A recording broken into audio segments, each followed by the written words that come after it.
Just hell of a college basketball game. I've been associated with the sport since 2000, when I first got to college, and been a part of a few games that had all the elements of sort of a classic, so to speak.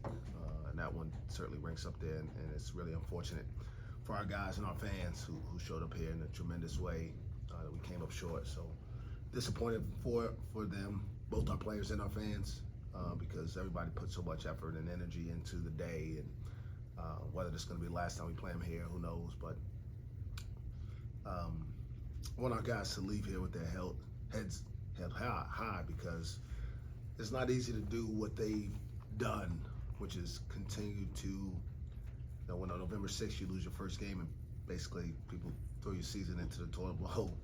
To show up in this league, as hard as it is, and keep competing the way they do. But you got to give credit to OU. Obviously, they made a tough shot in a broken play, and they get out of here with a win. Obviously, having a really good year. So our job is to show up on Monday and make sure we're doing whatever we can to make our team better for the last few games we have in the regular season, and see where we can go once we get to Kansas City. Mike, the final play in regulation, what were you guys trying to get, and was Hicklin 3 kind of the last option there? No, we had three options.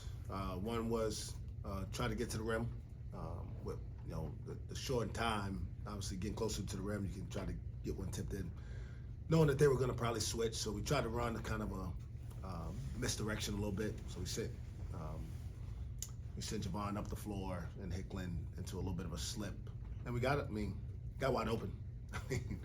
Obviously, I think he rushed it. Didn't take as much time as maybe he could have. Now, again, 0.4 is hard to kind of decipher in the moment, but missed it. So we got one of the three options that we wanted, which was him coming off the screen and getting a look from three, or we had Daly with an option to go to the rim, or John Michael or Javon, kind of out on the perimeter as well. It seemed like Javon after the game was pretty down. Is he taking this harder, knowing missed the free throw late in the game? Or? I'm sure. He's a competitor. And he knows that,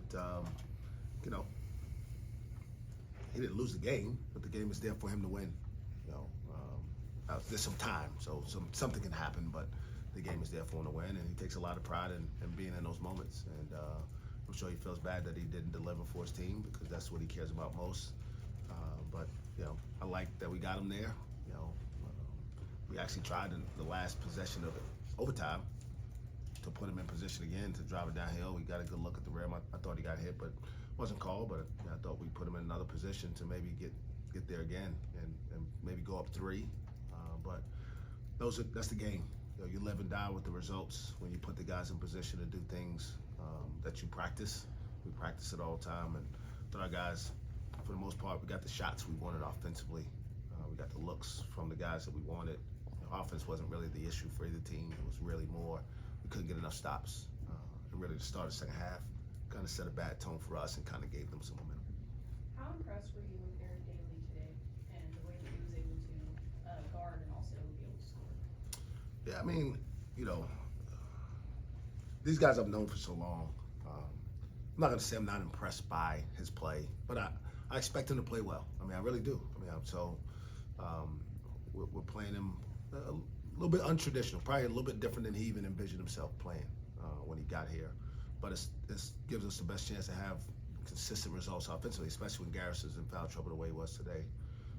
He took advantage. It wasn't just a scoring. He made some great passes, made some great reads in the short roll situation.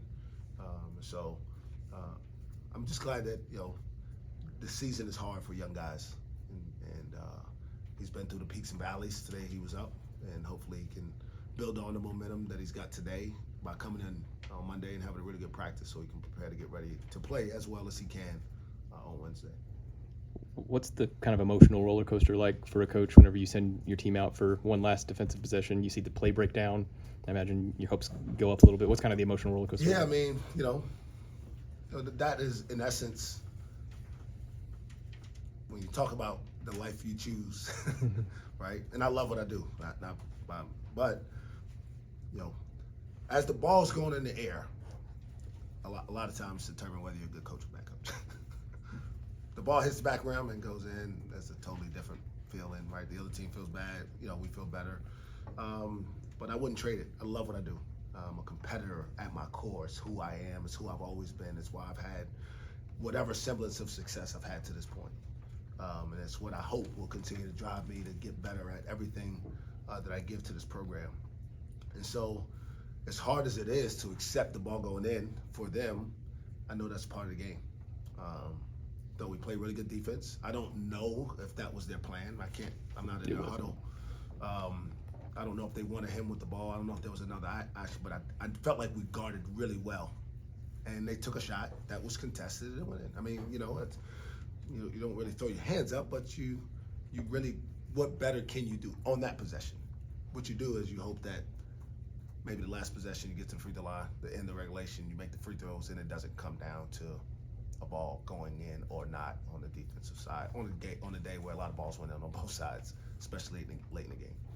I was watching the last few minutes with Gavin, and when time expired on the second half, he says, "This is a high-end basketball game." And then I'm like doing a deeper dig here, and like the turnover numbers are low, the shooting percentages are good, and yet there was defense, right?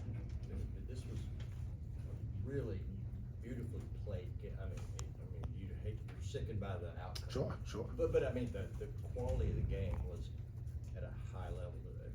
Yeah, I agree. I mean, there's nothing really more to add. I mean, I think both teams would have rather got a little bit more stops, and the shooting percentages weren't as high as they were, particularly in the second half and overtime.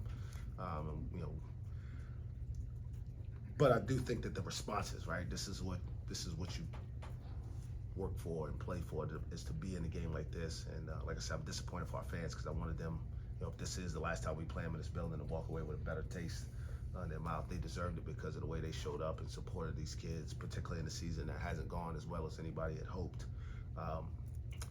But we need to continue to build on it. We got some time left to salvage, but I do want to, give credit to both groups of kids. I mean, both kids went out there and competed their butts off and responded when they needed to, and they made one more play than we did. There's no way, football game ended and you're like, don't know when we'll see this again. There's no way that the two schools will let there be any sort of disruption on a Bedlam series, right?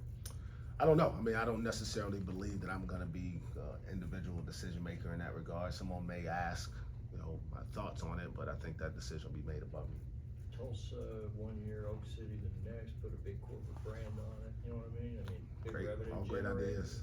Again, I'm not going to sit up here and speak for my bosses. I think there is a desire to explore what the options are. Our league's expanding. They're going to a league that's expanding.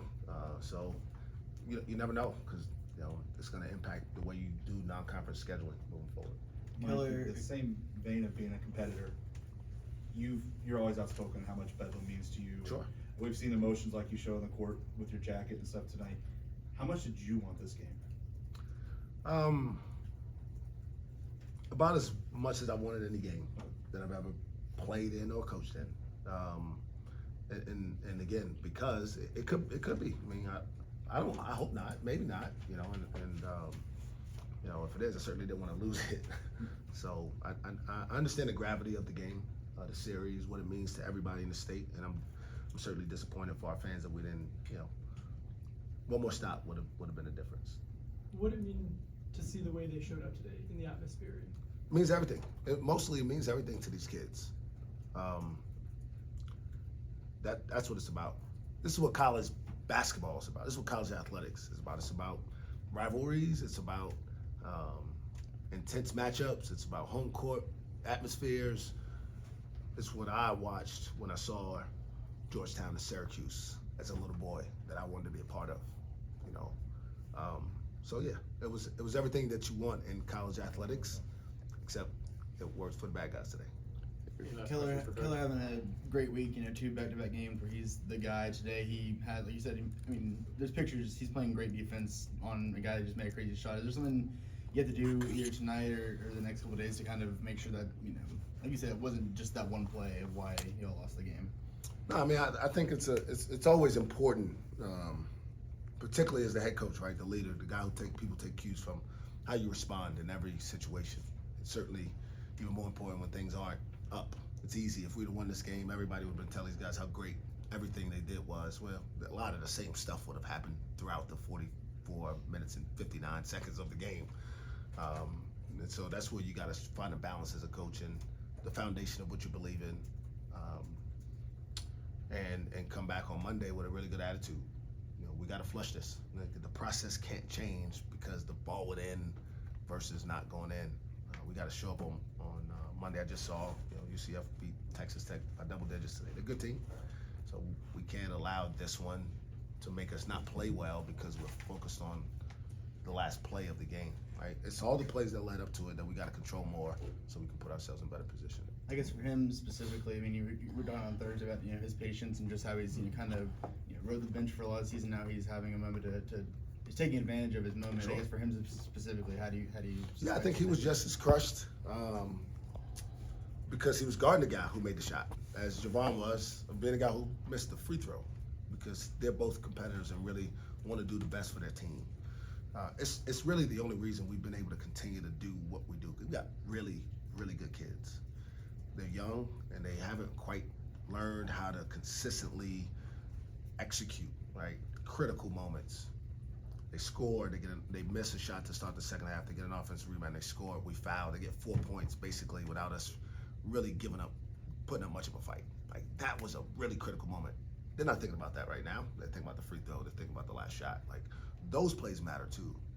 We give up a free throw on an offensive rebound. We were up 3 at the time. They get an and one. We give up the rebound on the free throw. They scored. They're up 1 with, again, things that we can control. Those are the things that I'll focus on with all of them, because those are the things that ultimately will make them really, really good players and guys that'll find a way to not be in a position to rely on getting a stop or hoping someone misses a tough shot at the end of the game as they go on in their careers. All right, guys. Thanks so much. We appreciate Thank you.